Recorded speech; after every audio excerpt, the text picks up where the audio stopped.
Hello,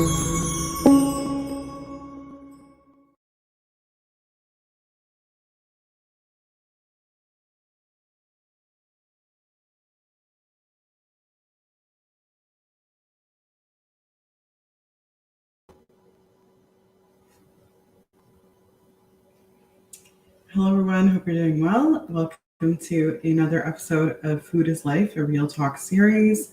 My name is Farheen Khan, and today we're excited to have a special guest on the show.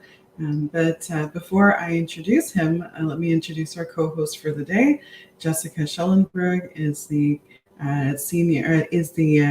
Good Food Campus Lead for Western Canada at Meal Exchange, and she's held a number of positions at Meal Exchange, starting as a student and then growing into a campus leader, and now we're privileged to have her at Meal Exchange. So I'm going to introduce Jessica first, and then Jessica will introduce our guest speaker for the day. Welcome, Jessica. Hello, thanks for having me.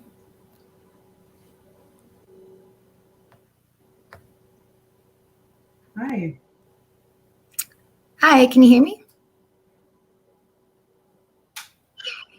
Yes, there's a bit of a lag, but hopefully that'll be better. Okay. Welcome to the show. Thanks for being here. Thanks so much. Yeah, and I am pleased to also introduce our guest, Alistair MacGregor. So he's the NDP critic for agriculture and agri-food, rural economic development, as well as the deputy critic for justice. He was first elected in 2015 and was re-elected in 2019. Prior to this time as a member of parliament, Alistair worked as a caseworker for MP Jean Crowder, and before that as a tree planter. Alistair is a farmer in the beautiful Cowichan Valley and is deeply passionate about sustainable agriculture practices and food security. Welcome, Alistair. Yes, hi to both of you. Good morning from Cowichan territory. Good morning. Thanks so much for being here. Oh, it's a real pleasure. I'm really excited to be talking about these issues. Yeah. Well, we're excited to ask you our first question along those lines. And on a personal level, so you're a farmer, and we would love to hear a little bit more about that. So what is your personal relationship to the food system? Yeah, for sure. So my wife and I were very fortunate to have a small farming property here in the Cowichan Valley. It's just under 3 acres. We got it back in 2009, and it's needed a lot of work. But one of the things you learn when you engage in the practice of farming is that you have to have a long-term vision, a lot of patience. There will be trials and there will be errors, but overall, you just got to try and see your goal through. So my personal relationship with food is, I've even before I got into politics, I was very connected with local food security groups. One comes to mind is the Cowichan Green community. I sat on their board, and our small farming property, we grow a variety of fruits, nuts, berries, mostly perennial plants, ones that come back year after year. And our goal, we also raise a variety of animals. We've got chickens, we've got ducks, we've got sheep, we've got pigs. But our goal for the property is that each one of those plants and the animals work in harmony with each other. So we're very much trying to bring our property into harmony with agroecological principles, trying to mimic the natural process that exists in nature all around us. And our goal is to try and become as self-sufficient as possible. We're not there yet, but we have a plan in place for this property so that the most of the food that my family needs for the year will in fact come from this property. And we've had a fantastic number of people who live here in the Cowichan Valley who have, there's a great knowledge transfer in the local community here. So we've learned a lot from our fellow farmers, from people who are very interested in food. It really is a hotbed of food activism here, and we're very much blessed to live in one of Canada's only Mediterranean-style climates. So we have a great range of different plants that we can grow here. Yeah, that's wonderful. That's excellent. Yeah, that's great to know that you're able to grow so much. It's really great. We've had some really interesting characters on the show talking about food from very different perspectives, but we're really excited to ask you, because you're part of the government, and so we're looking forward to kind of hearing from you from that perspective. So, Alistair, there's a lot of people, there's students that are watching and learning, and so I think for them and for all of us, it'd be nice for us to know kind of, what does your role as the NDP critic for agriculture and rural economic development actually mean? What does that look like, and can you maybe explain the journey of achieving these roles that you've secured? Yeah, absolutely. So we have a fairly small caucus. It's a caucus of 24 members of parliament. So we're small, but I like to think of ourselves as mighty, and we always try to punch above our weight.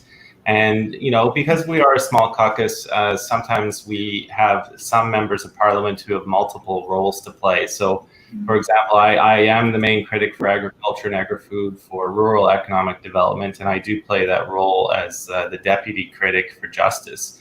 And my main role, I would say, is for agriculture and agri-food. And in that role, I'm responsible for taking the lead on all issues related to food security, to agri-food, to processing, to our primary sector for our caucus. So whenever a major issue arises, it is expected that I will be the first to know about it, the first to acquaint myself with it, but also be ready to brief the caucus on any issues that I think would demand their attention. Similarly, if the government comes out with any new policies or agricultural legislation, I would also take the lead on that. And I also sit as the New Democrats member on the Standing Committee on Agriculture and Agri-Food. So it's a big role to play. In our roles as members of Parliament, I think you could divide it roughly into three basic things that we do. A large part of our work has to do with looking after our constituents' concerns and needs. Then comes our general parliamentary work, where we take those suggestions, comments, and questions from our constituents and apply them to our parliamentary work to ensure that our constituents are getting what they need, that government policies are reflecting what they need. But the third big area is also our critic role. And so, I've been the critic since 2018. And even though I had a love of food and food policy well before that, I think in the last 2 years, I have become so immersed in it and really learned so much from the different stakeholders that are involved right across Canada. I mean, it's a huge country. We have many, many different farming cultures depending on what region and what province you're in. And so it's really broadened my vision and really broadened my view of what agriculture means right across Canada. In my rural economic portfolio, that's really about looking after the needs of rural communities. I'm really interested in how we can make sure our rural communities are resilient, self-sufficient, especially in this time of COVID-19. So there's definitely some oversight of how the government is spending its infrastructure dollars in that regard. With the deputy justice critic role, that's me playing the deputy to our main critic, who is Randall Garrison. He's my neighboring member of parliament in Esquimalt-Saanich-Sooke. And we've kind of divided the justice critic role up so that I'm taking portfolios such as looking after access to justice, animal cruelty, how judges are appointed, and so on.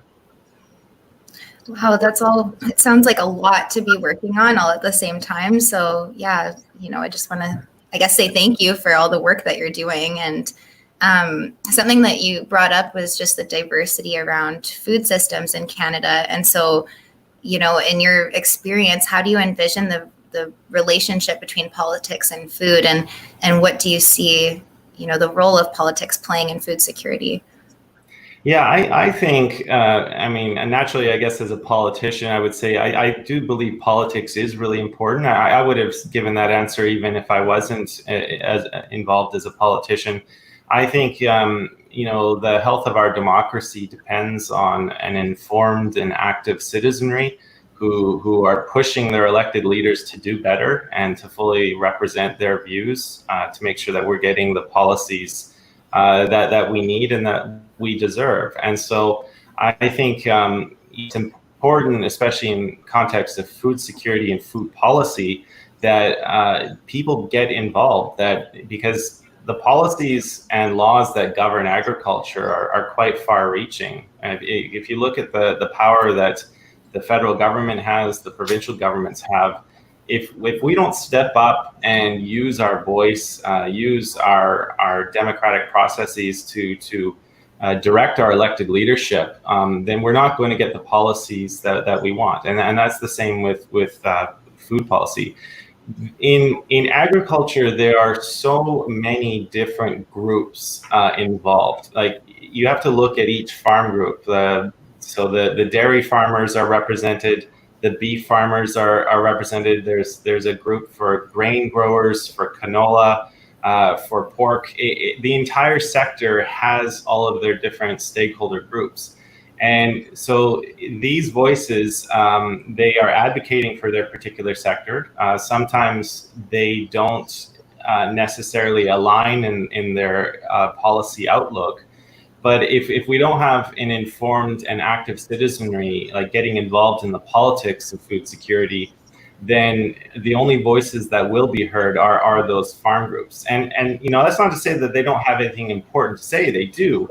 They are directly representing their members' interests, but we have to be careful and make sure that people who are interested in these issues are also stepping up to the plate, actively engaging with their members of parliament.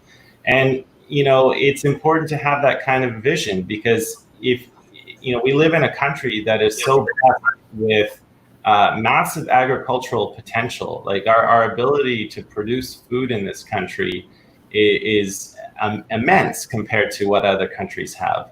And yet we still have so many communities in Canada and so many individuals who are food insecure. So that's the real irony that is Canada, is that we are able to produce so much, but we still have so many people who are fighting each and every day to get an adequate meal in front of them. And so that's why politics is so important. That's why it's so important for people to step up and to be involved. And it's not only just through your local member of parliament or your local member of the legislative assembly. There are so many non-governmental organizations who are doing this advocacy work as well. And you can also contribute by doing research. I know this is being aimed at students. I think their research in these areas is critical for informing how policymakers make those decisions. Mm-hmm. Yeah, absolutely. And I think that you're absolutely right. It's very important for people to be engaged at whatever group they represent. That's really essential. And it's good to hear that farmers are also being actively involved. And so there's lots of ways to be able to continue to sort of push the envelope, if you will, right? And it's nice to have allies on the inside, I would say, right, as members in government who actually get these issues and are trying to do their part. So, so that's really great. So, what are some policies in relation to food security, food justice, and sustainability that you support or that you'd like to see? Yeah. So, one of the ideas that I was toying around with in the previous parliament, but unfortunately ran out of time to do so, was I was looking at a private member's bill that would establish clearly in federal law a right to food. I think that's really important. I mean, we as a country, we've signed international agreements that state clearly there is a right to food. But that right is not being realized when you look at so many communities across Canada. So I think that's definitely one policy I would like to see. And that speaks also, going back to the earlier question of the importance of politics, but also the important role that the state plays in all of this, because of the fact that they can make the laws, they can make the regulations, they can institute policies that very much govern how our food system operates. In terms of other policies I would like to see, I think that, climate change and how we do our agriculture are very much interconnected. The National Farmers Union released a really fantastic report that really underlined the two crises that are happening in agriculture. One is the growing amount of farm debt, but also the growing number of emissions that industrial agriculture is responsible for. And so I think policies that, first of all, recognize the crucial role that farmers can play in sequestering carbon, because with well-managed soil practices, they can actually be one of our greatest weapons against climate change. Well-managed soils can sequester tons and tons of carbon each year, but only if they are farmed in a certain way. But I also think we need to find ways where farmers can take advantage of renewable forms of energy. Our food system is so reliant on fossil fuels to transport the inputs, but also to transport the goods that are produced on the farm. So, and we can tie that also in with the huge amounts of food waste that are produced every year that just go to the landfills, and they just produce all of this methane, which is an incredible greenhouse gas compared to CO2. So if we can help farmers access renewable forms of energy, be it wind power, solar, producing biogas on their farms with the food waste and manure, even contributing to producing biodiesel, anything that helps lower the carbon footprint of the sector will be huge. And that also ties into the farm debt, because as our farms have produced more, like they're generating an amazing amount of revenue these days, but very little of it is actually going to the farmer at the end of the day. A lot of it is being spent on the inputs to produce this huge amount of food. I would also like to see more public funding for agricultural research. I think the pendulum has swung too far in recent years for privately funded research, and I'd like to see more public funding, especially in organic farming research, because organic farming and organic produce are a growing percentage of the market. Each and every year, it's a growing sector of the market. And I would like to see research in organic farming methods be commensurate with its growing share of the market, because there's I'm just thinking of the example of the University of British Columbia. They have some fantastic organic farming research going on. And when you develop these new methods, these can be applicable to all farmers. Conventional farmers can use these techniques. It will not only be better for our environment, but it will also help them reduce costs because they may need as many inputs. I would like to see policies that encourage local community resiliency, the establishment of local food hubs. I think especially during this crisis of COVID-19, we've seen how overexposed some of our food supply chains are. And I think we really need to start looking at how we could localize food production, empower local farmers to feed local communities, and really not use the stress and the strain that's present in our transportation system. So there's a lot of really amazing policies that can be followed there. And the great thing is that, because agriculture is a shared jurisdiction between the federal and provincial levels of government, but our Constitution does ultimately give the final say to the federal government. And so it can wield an enormous amount of power in this particular policy area. Mm-hmm. Yeah, well, I really like the way that you're explaining that in a hopeful way in terms of the solutions that we can, move towards to address some of these really big problems. So I guess in that light, are you, hopeful that these policies are coming? And do you feel like the climate around these issues is changing in terms of people's understanding and awareness? Maybe post-COVID, do you see a shift in your work? Yeah, I fundamentally believe that politics is an inherently optimistic enterprise. Otherwise, what's the point? I think you get into politics because you want to affect change, because you see something wrong either in your local community or in the broader region or in the country as a whole, and you want to be a part of the positive process that affects change. And I really think there are some amazing opportunities to affect that change. I am really hopeful that, with enough collective action, enough pressure, people can start bringing about this change. And I think you're right. I think COVID-19 has had the effect of a giant pause button on our society. I think it's given people the time and the space to reflect on what normal was, and do we really want to go back to normal, or is this an opportunity, sort of one of those once in a lifetime, once in a multi-generational opportunity to actually review how things are done and look for improvements. And I would say our entire agricultural system, our food system, is no different.